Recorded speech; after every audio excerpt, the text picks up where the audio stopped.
have to really escalate the noise we make so that we'll be heard.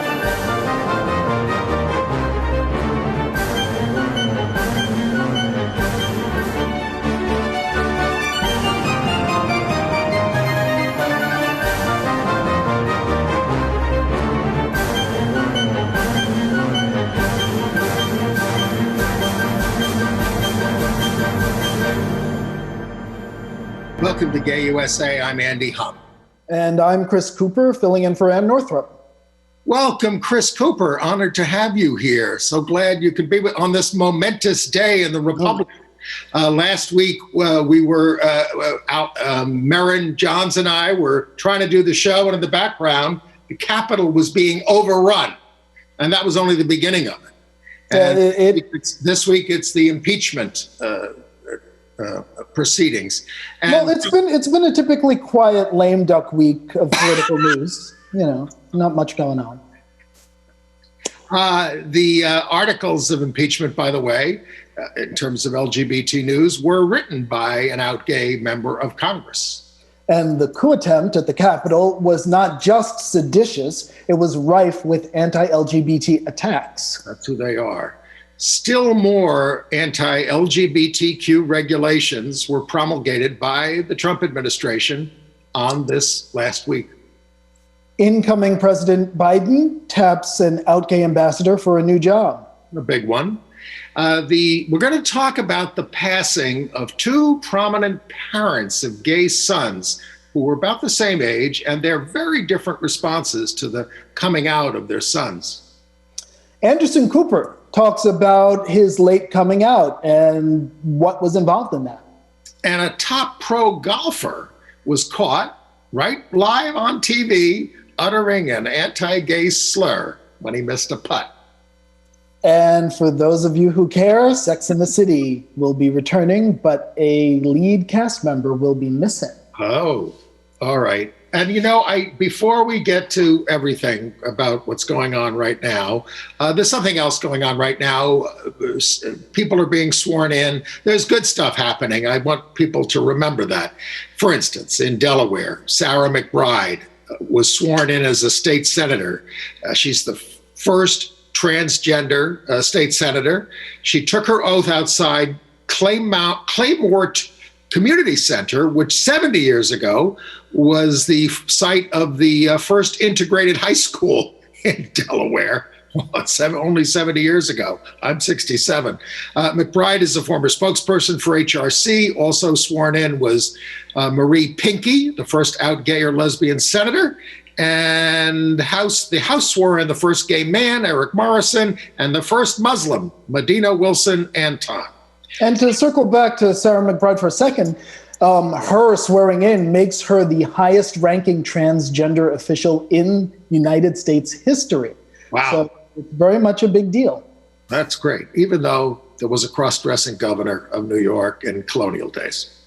In New York City, another person who acts as a guest co-host on this show sometimes, New York City Council Speaker Corey Johnson, we learned this week that he's decided to go to college.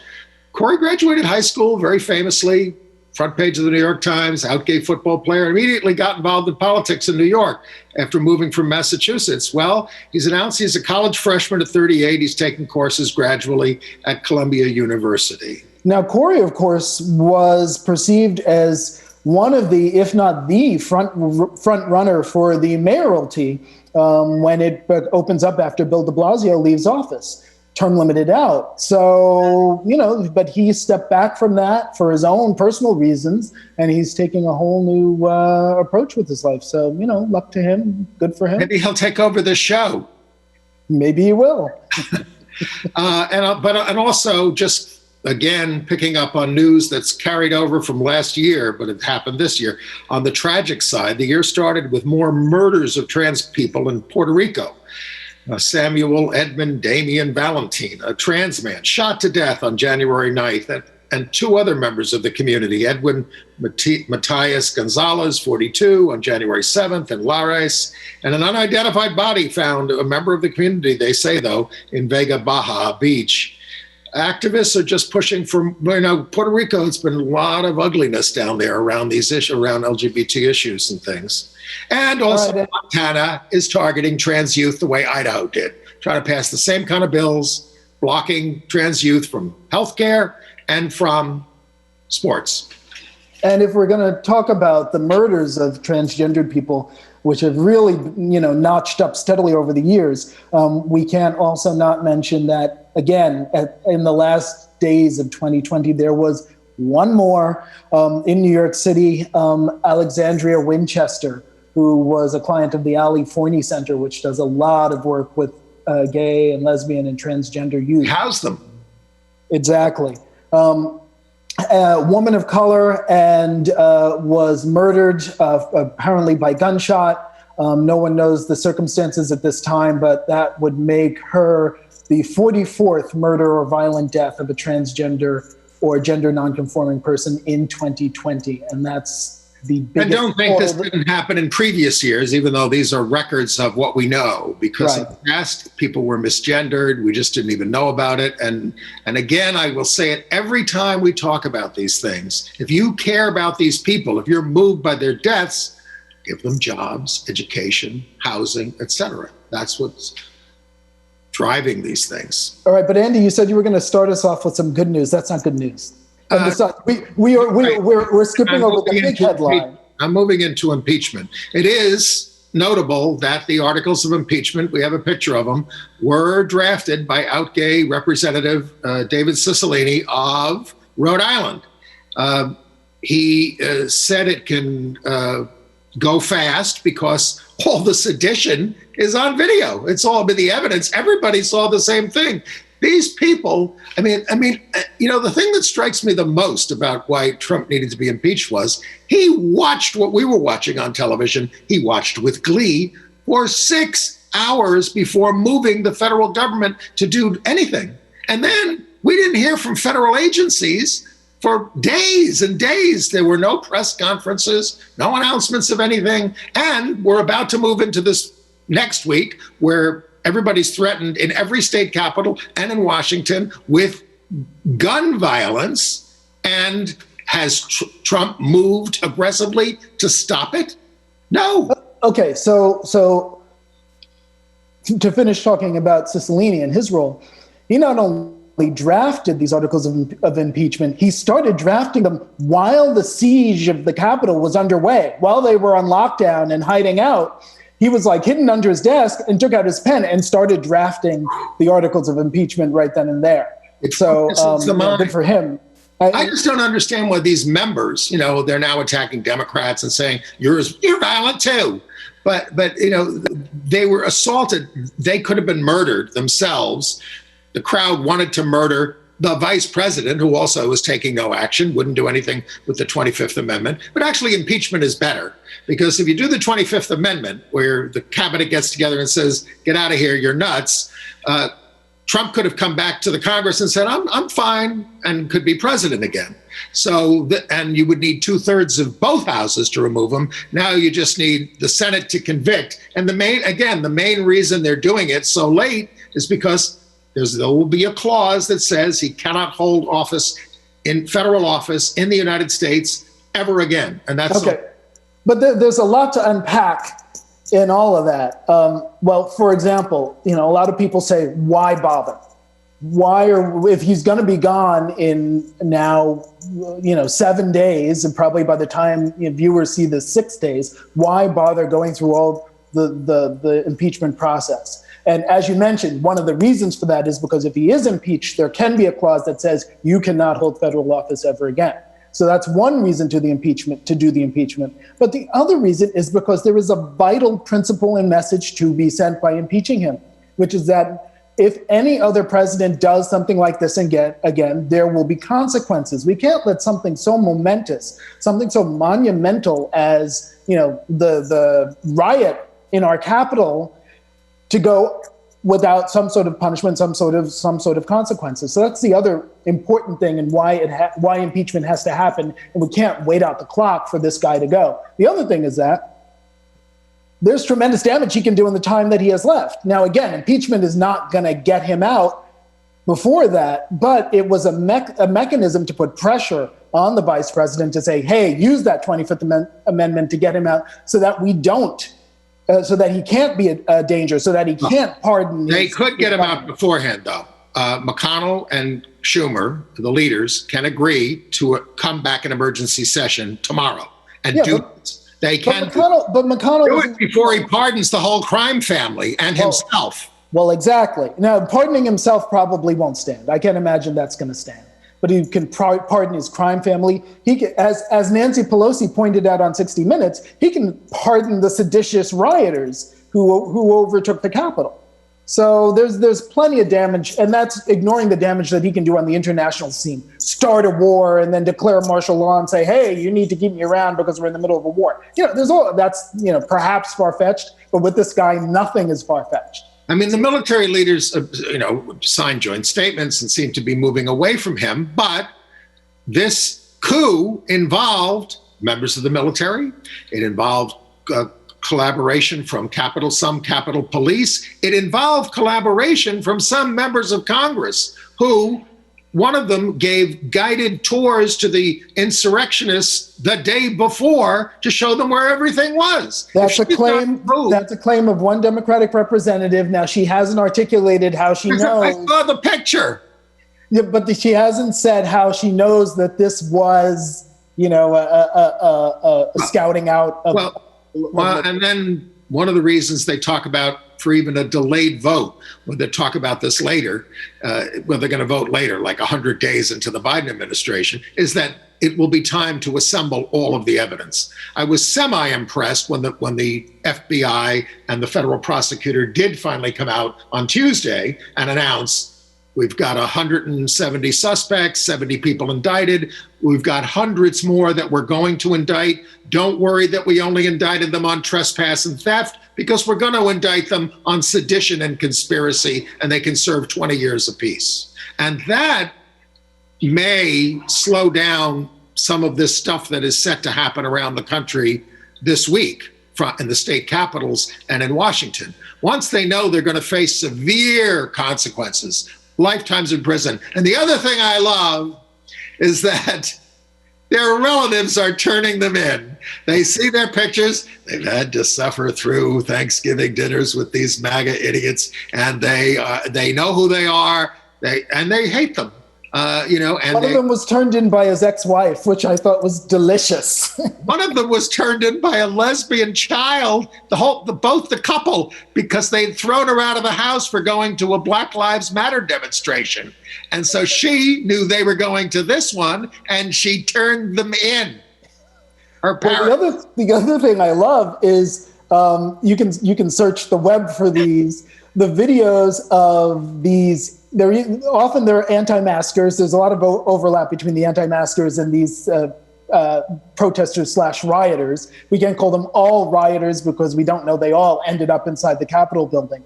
But them trying to fly home from Washington, and they're on the no-fly list, and they're not being allowed to fly home. And they're weeping. Yeah, it's like, how could they do this to me? Boo-hoo, boo-hoo. Yeah, and Chuck Schumer, our senator here in New York, and soon-to-be majority leader, yay, is actually pushing for that no-fly list, the listing of these people on the no-fly list as a permanent ban, which I think is fantastic.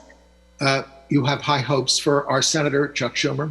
It's not that I have high hopes for Chuck Schumer. It's just that I much prefer Majority Leader Chuck Schumer over Majority Leader Mitch McConnell. Well, McConnell, of course, there have been stories floated that he's open to voting to convict the president, that he's happy about impeachment. We don't know this. But of course, it really is the only way to save the Republican Party. I mean, the Republican Party in the House, who are they having lead the fight in the House? I'm looking at him right now.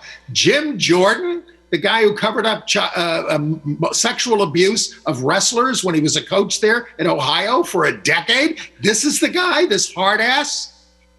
I'm waiting for some Democratic congressman to get up there and say, I know the gentleman from Ohio is wrestling with this situation. It's grotesque. It's absolutely grotesque. Did you hear Matt Gaetz speak? Yes, I mean, I did. he's a lunatic, but it's just what they say. He was the one trying to say it was all Antifa. Even Kevin McCarthy, who was the House leader for the Republicans, who was adult, but not an adult, DOLT. He told the president, "It's not Antifa. We were here. We saw it." Well, I mean, I believe what Matt Gaetz said, if I can summarize it accurately, was, you know what? If we hadn't had the protests of Black Lives Matter, this never would have happened. It's always our fault. It's always our fault. It's always our fault. Well, that really drives me up the wall. The people who are equating the takeover of the Capitol with any violence that might have occurred by radical elements, over the summer of Black Lives Matter protests. They are so completely different. One fomented by the President of the United States and that attacked our democracy directly versus a couple of wild people breaking some glass, which, of course, the Republicans turned into our cities burning by using footage from Spain. Don't these conspirators resent that at that rally, the president said, "Go up to the Capitol, I will be with you," which, if you thought that the president was going to be leading this charge, you might think what you're doing is perfectly legal because he's the president of the United States, but he didn't. He went to the White House and he just watched this all on TV and wouldn't do anything. And that's the thing that indicts him, I think, most damningly, is that it's not just that he whipped them up with words, because if you look at the actual words he said, he never says commit acts of violence. So, the Republicans are saying, oh, he never told them to storm the Capitol.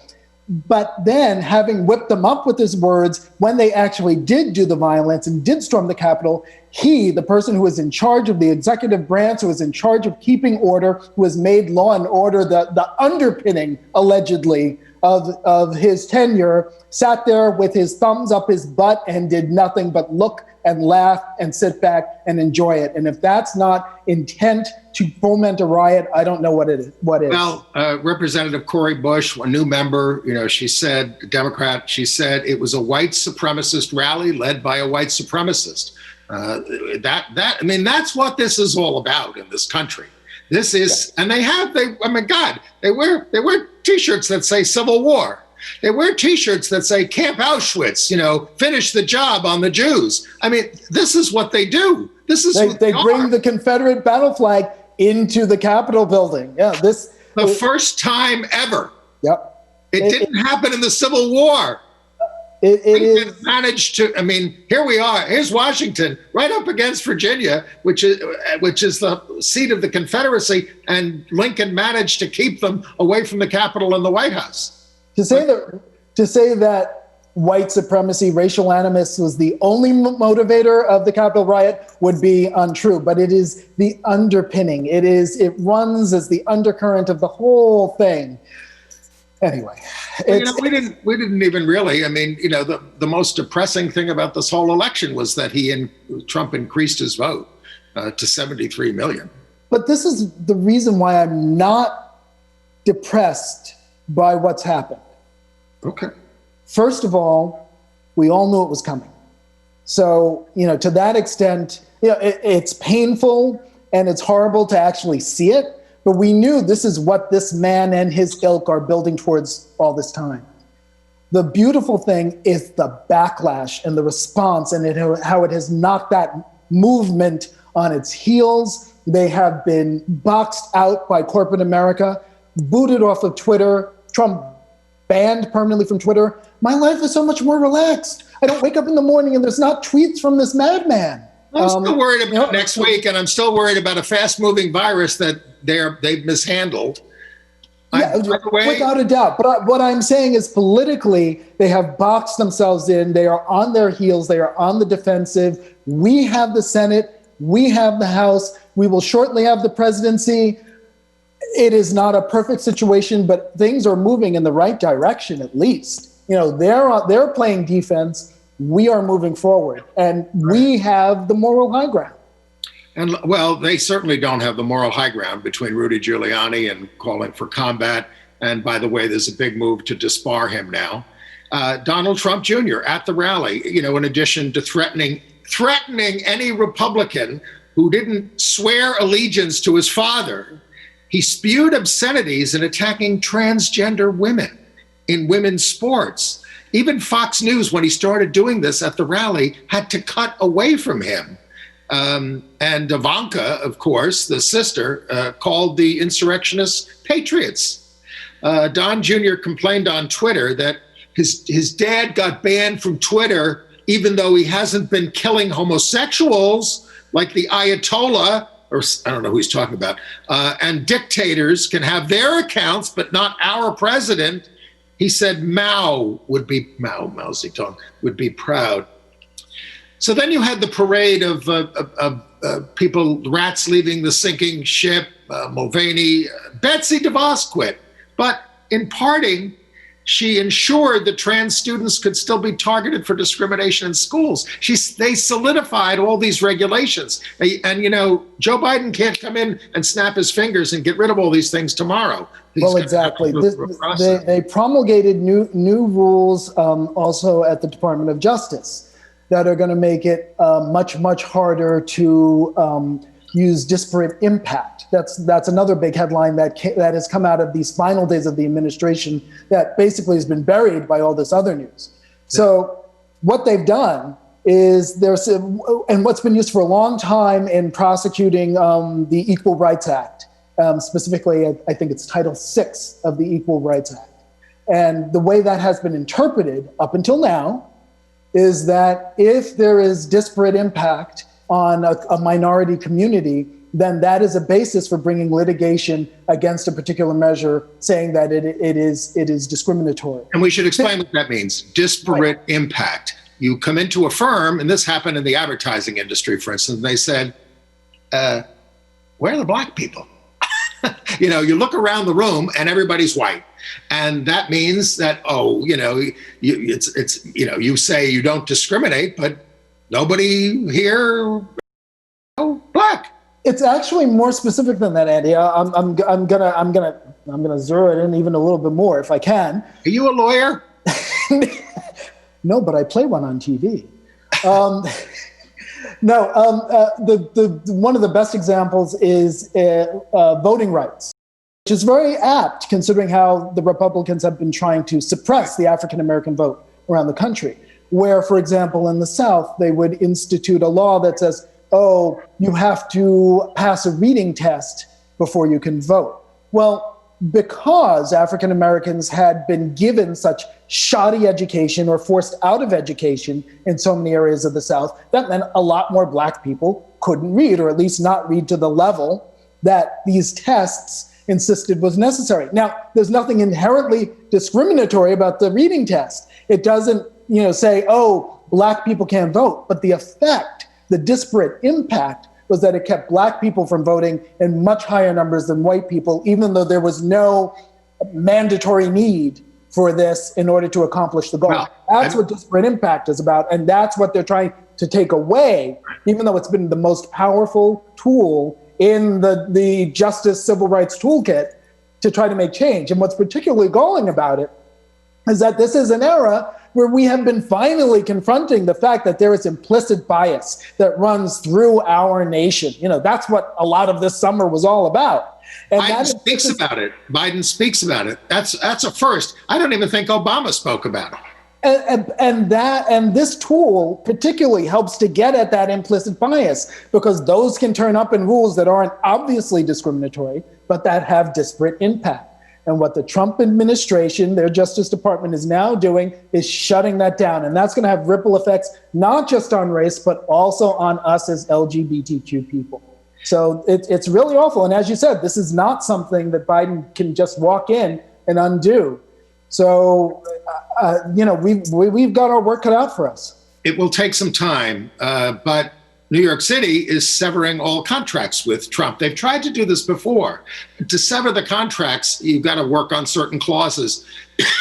The mayor is saying he's engaging in criminal activity. He says, we don't have to have him convicted of anything. We all saw him engage in a criminal conspiracy, and we can end the contract. And he said, Trump runs the ice skating rink in Central Park, the Carousel. I didn't actually know about that one, and I would never bring a nephew or a niece there. And he runs a big golf course made with Trump supporter Jack Nicklaus, a public golf course. There are 17 or maybe even $30 million in contracts, and the city is canceling them. Eric Trump says, we're coming after you. With what? That family's going to be broke. Well, here's the thing. This is another thing the Republicans are trying to do. They're using their boogeyman words like, oh, cancel culture. It's like, well, yes, if you overrun the Capitol, people are going to fight back and cancel you. It's not because of your political views. It's because of what you did, and it was sedition. But the thing that upset Donald the most, he finally got the PGA championship, the National Professional Golfers Association of America championship, at his course in Bedminster for next year. This has been on tap they announced it 5 years ago. It's an outrage that they play Trump courses, but they said, we can't do this. And it's all about sponsorship. You sponsors don't want to be associated with these things. And that's why they're all fleeing. Now, well, other fallout is the tax breaks, and they're fleeing. Well, the other fallout is political contributions from a lot of corporate America are now being either paused generally or reevaluated, the criteria for them. And in some cases, specifically, they are saying they will not give money to legislators who supported throwing out the electoral votes. And that's great. This is why I say I actually see positive stuff here. If they stick with it. I mean, they're saying they're suspending right. their donation. Well, but some of them were very specific. They say they're spending it for this election cycle, which means that come the next election, these jerks who tried to throw out the votes of millions of Americans can't dig into the pockets of corporate America the way they normally do. So that, again, this is why I say I have some optimism, because they're being hemmed in. The world is turning against them. They crossed the bridge way too far. I don't know how you feel about the F word, fascist. This is the core of a fascist party in America, not a serious party of Republicans or Democrats. This is a fascist party. It's his party. I think that's why McConnell sort of hopes that they can do impeachment and get rid of him, but that doesn't stop the movement. There are all these people. I'm not saying all 73 million people who voted for him are fascists, but they're fascist sympathizers. I mean, based on the way he behaved. All right, but I want to offer this, which is that a very close friend of mine has of necessity been spending a lot of time with family in Wisconsin and Oklahoma and Texas, Trump country. And in fact, all those relatives that he's been spending time with voted for Trump.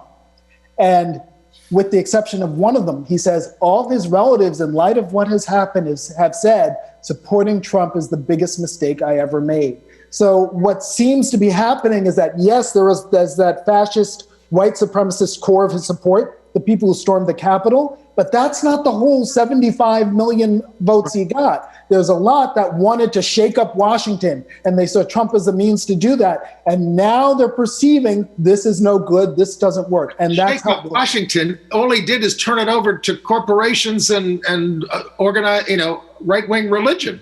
You and I have known that from the get-go. These people are just cluing on to it, but at least they're cluing on to it. I want something. What that says to me is that if we Democrats can deliver some actual policy advances, we can get these people. Anyway. Well, this also included a very pathetic, the coup attempt included some very pathetic gay people, such as, we have a picture of him, Christopher Drew, who used to go online and call himself the adorable deplorable, a Huntington Beach hairdresser who bragged on a video about, I stormed the Capitol, and said it was exhilarating and not Antifa. He was saying, well, we did it, not Antifa. But then when he saw how violent it got, he said he feared for his life and started blaming Antifa and said, oh, I didn't invade. And of course, these people are facing a lot of consequences back home, losing their jobs, like the legislator from West Virginia had to resign. And these people are going to face very, very serious consequences for what they did. They just had no idea. And of course, the other thing I heard, Trump, as we sit here, is probably putting the ink on his pardon for himself and his family. But somebody told him, if you pardon yourself, you're admitting guilt, and then you're civilly liable for everything that just happened, and they can sue you. So that's a thing. And it was nice to see that Fox fell behind CNN and MSNBC in the ratings. I didn't know that. Yes, they did. Both of them beat Fox for the first time in a long time. All right. The other Trump thing that they did on gay stuff in the last week, they finalized a rule rescinding the regulations barring discrimination by grantees on the basis of sex, religion, sexual orientation, and gender identity. It's going to allow child welfare groups and adoption agencies and all kinds of contractors to discriminate not just against us, but against religions that they don't like. Some of these things are being tested in the Philadelphia case before the Supreme Court that was heard. It was nice to see Josh Hawley, who led the insurrection in the Senate. The guy who sponsored him, former Senator Danforth, said, "Biggest mistake of my life that I had anything to do with this punk." And I hope that comes to, that Josh Hawley was the one giving them the salute there. He was trying to corral the Trump supporters as a base of his own going forward for a potential, higher office presidential run. And now he's reaping the whirlwind, as they say. One would hope. We did have one victory last week for immigration equality. They stopped that rule, Trump rule, that was set for January 11th that would have eliminated any gender-based claim when seeking asylum, which was very important to gay people.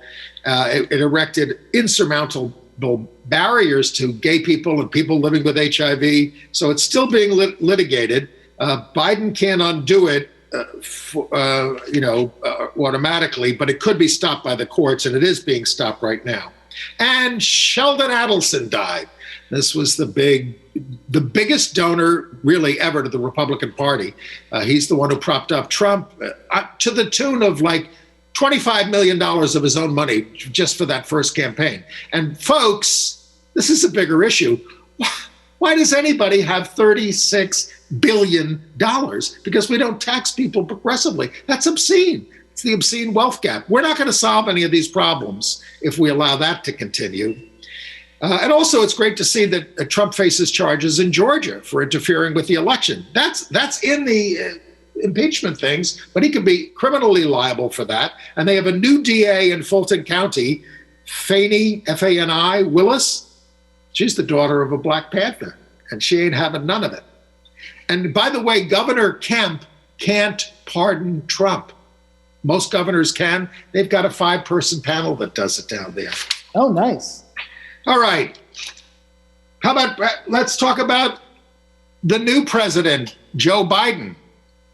Tell me about the out gay ambassador's new job. Let's put his picture up there. He picked Rufus Gifford. He's there on the right as his chief of protocol. This is a big deal.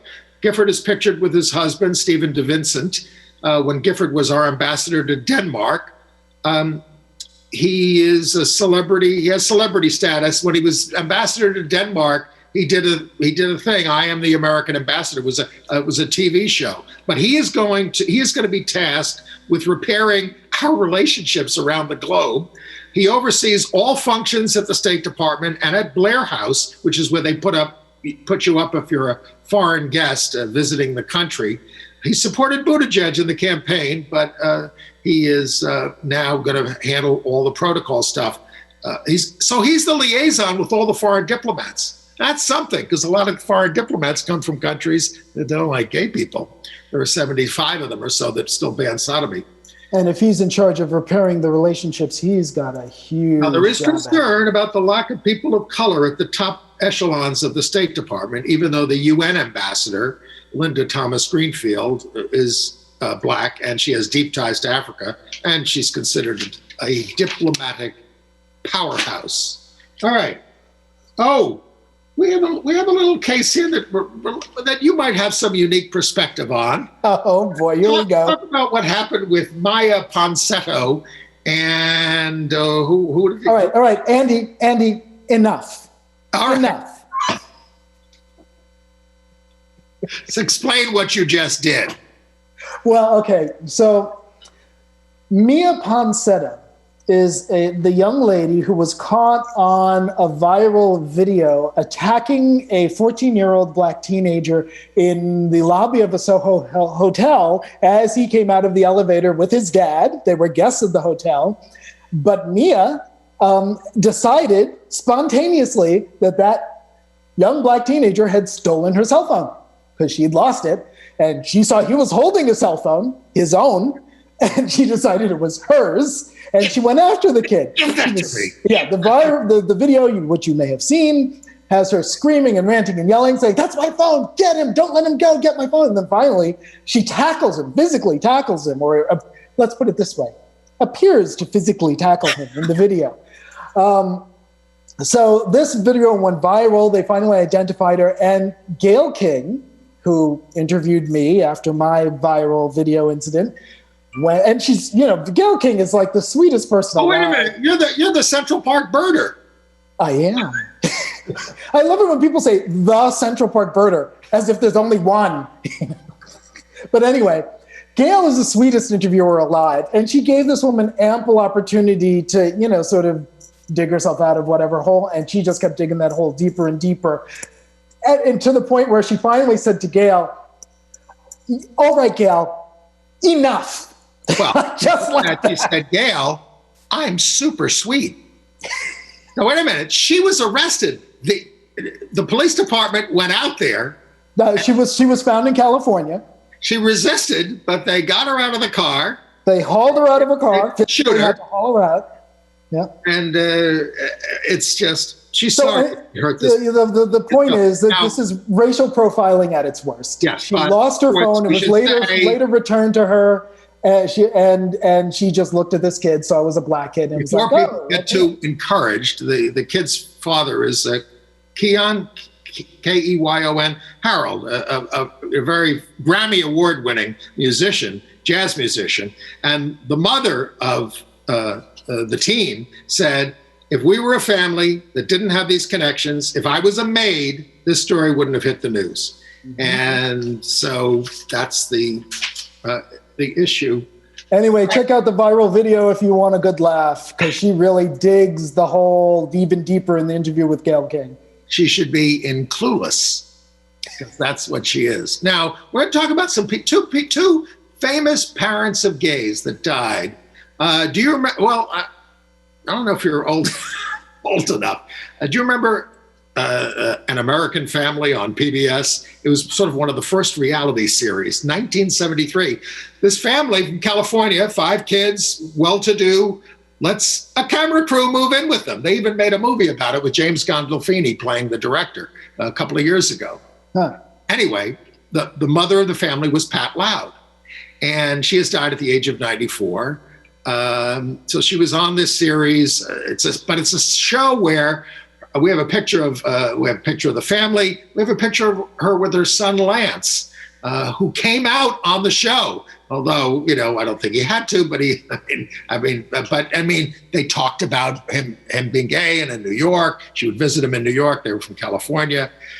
She once worked, I didn't know this, she once worked with the fashion designer Rudy Gernreich. Do you know who that is? Nope. He was the behind-the-scenes silent partner in the forming of the Mattachine Society in 1950. Wow. Activist. So she worked with him. Rudy Gernreich invented the topless bathing suit for women. Okay. It was a big deal.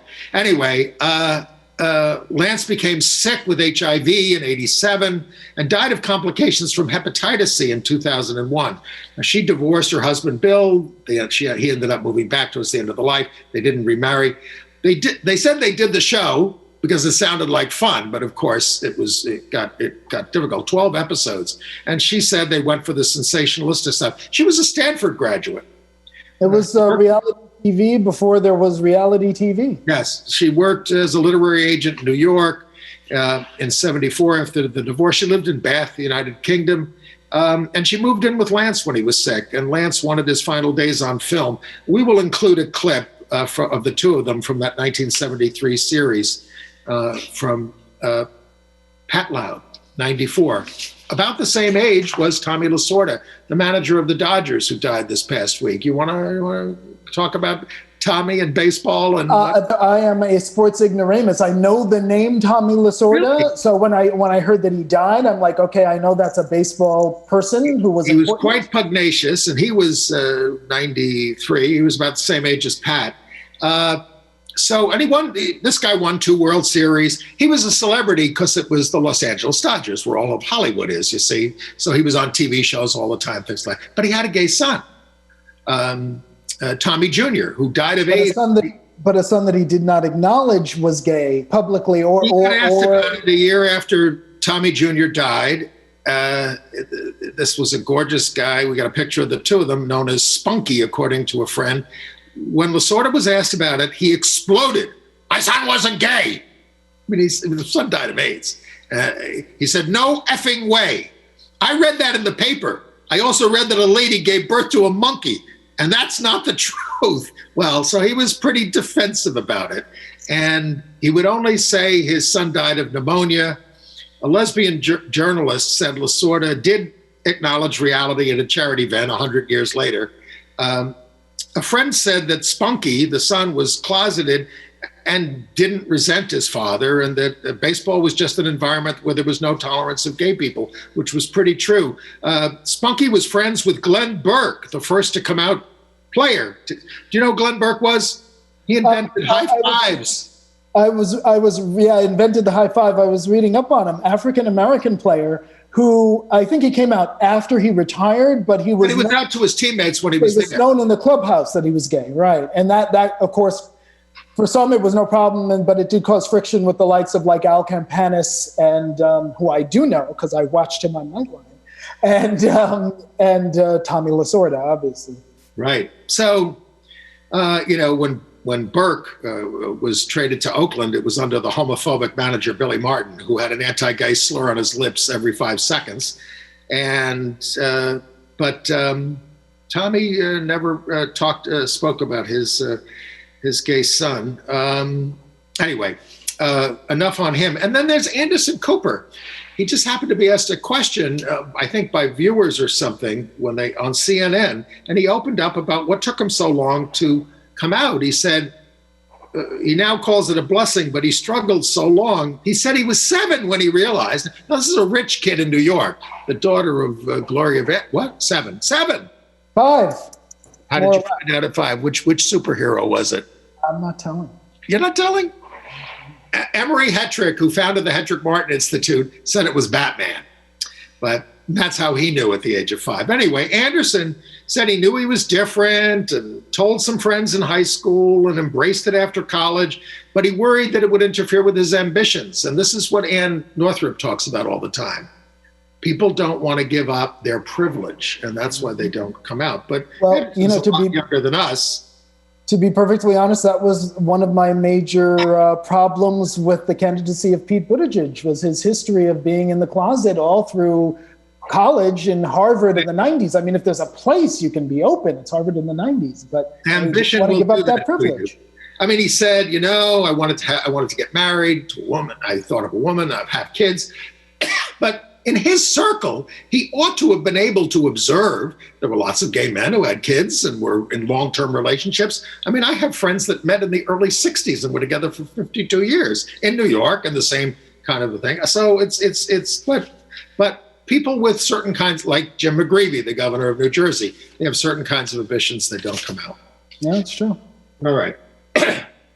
And speaking of sports, did you ever hear of Justin Thomas? The golfer? Oh, well, I have now. I mean, I'm sure you and Ann are fluent in him. Well, he's one of the top golfers. He's won, major champions.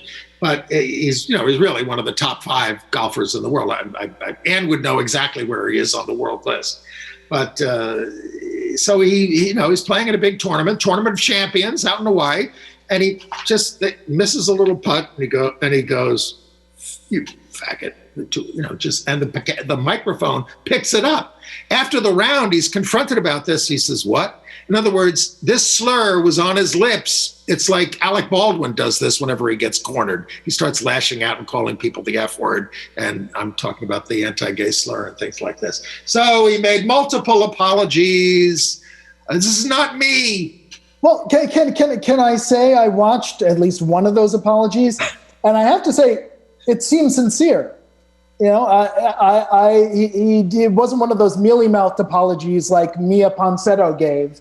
It seemed like a real, genuine apology. And maybe he stopped playing with Donald Trump too, because he does it like Tiger does and Jack Nicklaus does, and that was my next question for you, Andy, and I'd ask it of Ann too, because you guys are big golf fanatics.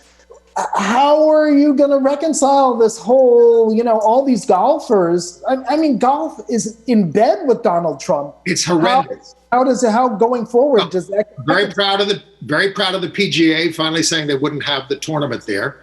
The Royal and Ancient Golf Club in Britain, they won't have tournaments at Trump courses either, you know, over there. And by the way, Trump's Scottish courses are $75 million in debt. I mean, he is going to have to flee the country. He's got very few options. Russia, Saudi Arabia, North Korea with his buddy. I'm serious. He's going to have to go live with some dictator and get asylum because he cannot dig his way out of this. Well, I mean, I don't know if you guys have talked about it on the show previously, but one of the things he's been doing to try to prop up that Scottish money-losing golf course is he's been having Air Force planes divert there instead of to the closer government-owned airbase where they could easily and economically refuel, and spending, you know, many times more money that goes into Trump's pocket by diverting them to that Scottish golf course.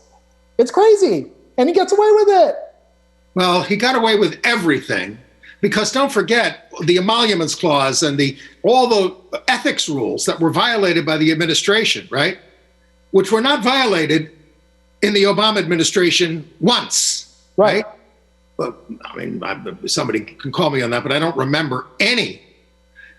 The person in charge of enforcing that is the president, is the White House itself. So, you know, I mean, Obama would have said, "You did what? Bye." You know. Anyway, all right. Let's move on to some. Let's also talk about Michael Evans. This is an architect who took his life back in March. But the story this week, this guy was in charge of renovating building the Moynihan train hall in Penn Station, this edifice that Governor Cuomo wanted done. And the story is, according to his partner of many years, Brian Lutz, Cuomo put such pressure on him that he took his own life. Now, when someone does that, it's not, you know, we're not accusing the governor of murder, although he's a very difficult boss. But this is the reason, I mean, that he apparently did. And that came out this week. Michael Evans, dead at 40. All right. International news. Hey, the Pope has changed church law. How so?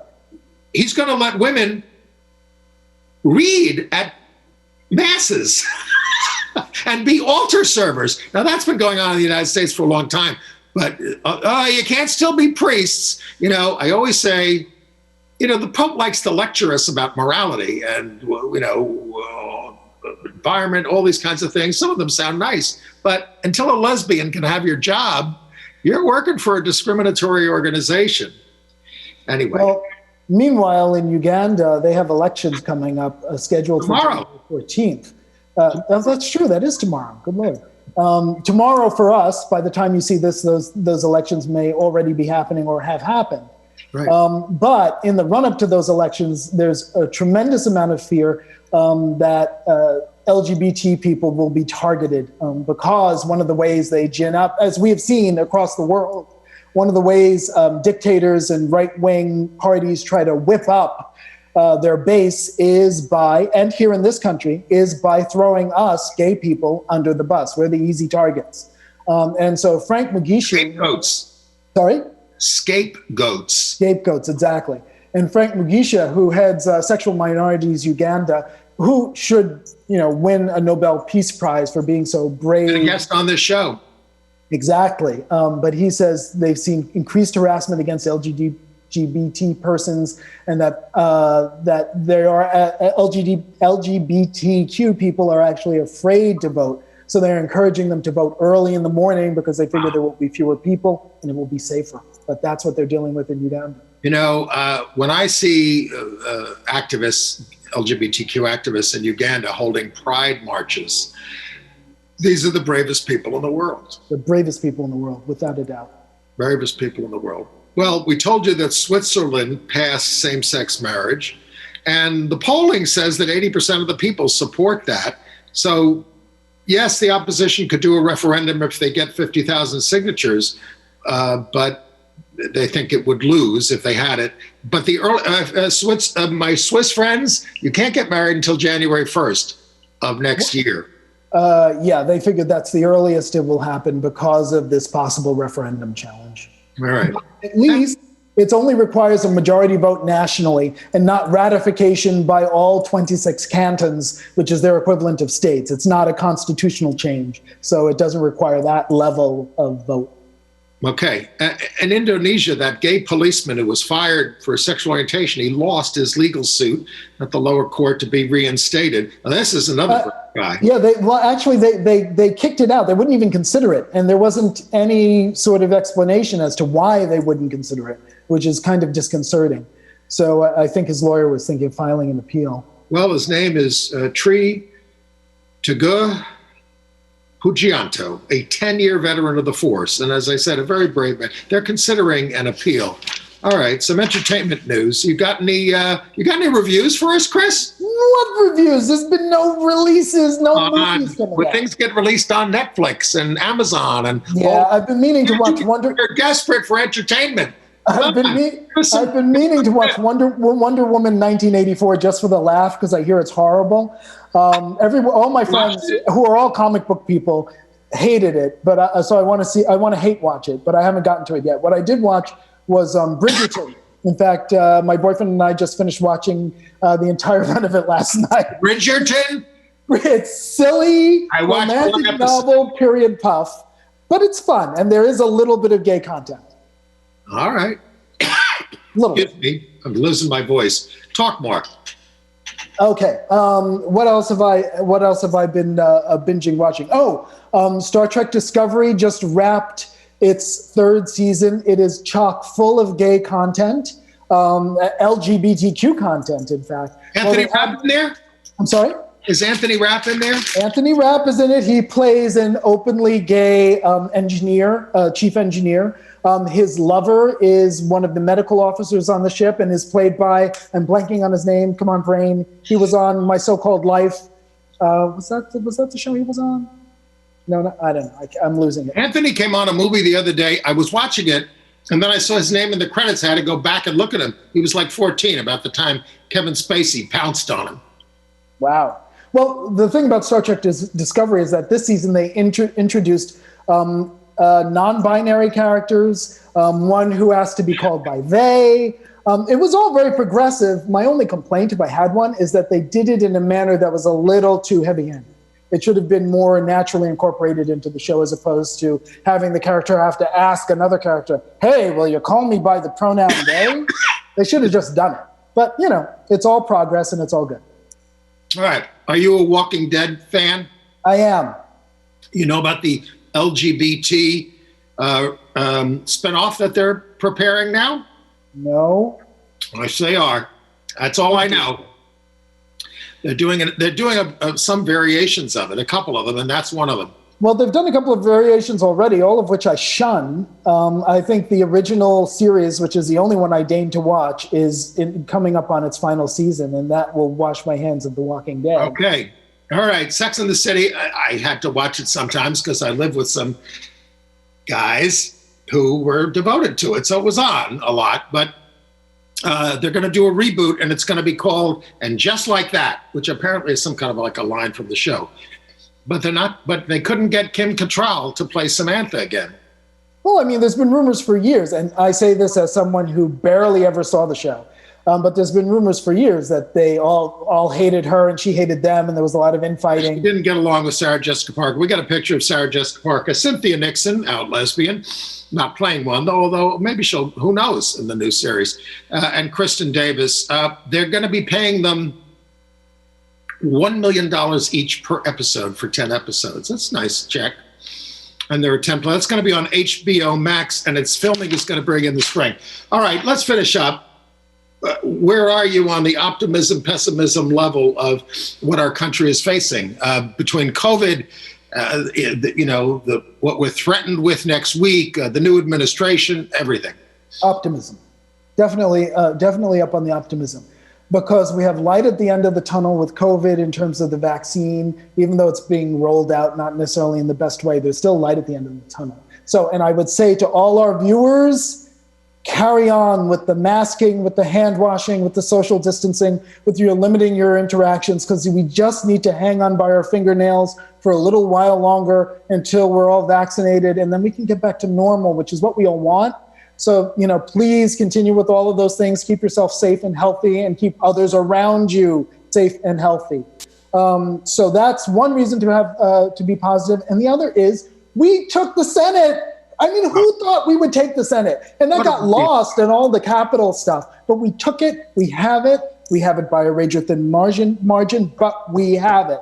And all of us, myself, you, were really pessimistic about whether or not we could take both seats in Georgia. But God bless Queen of the Universe, Stacey Abrams, because she did this. They got it done. And that's huge. That means that Biden can actually get his appointments through.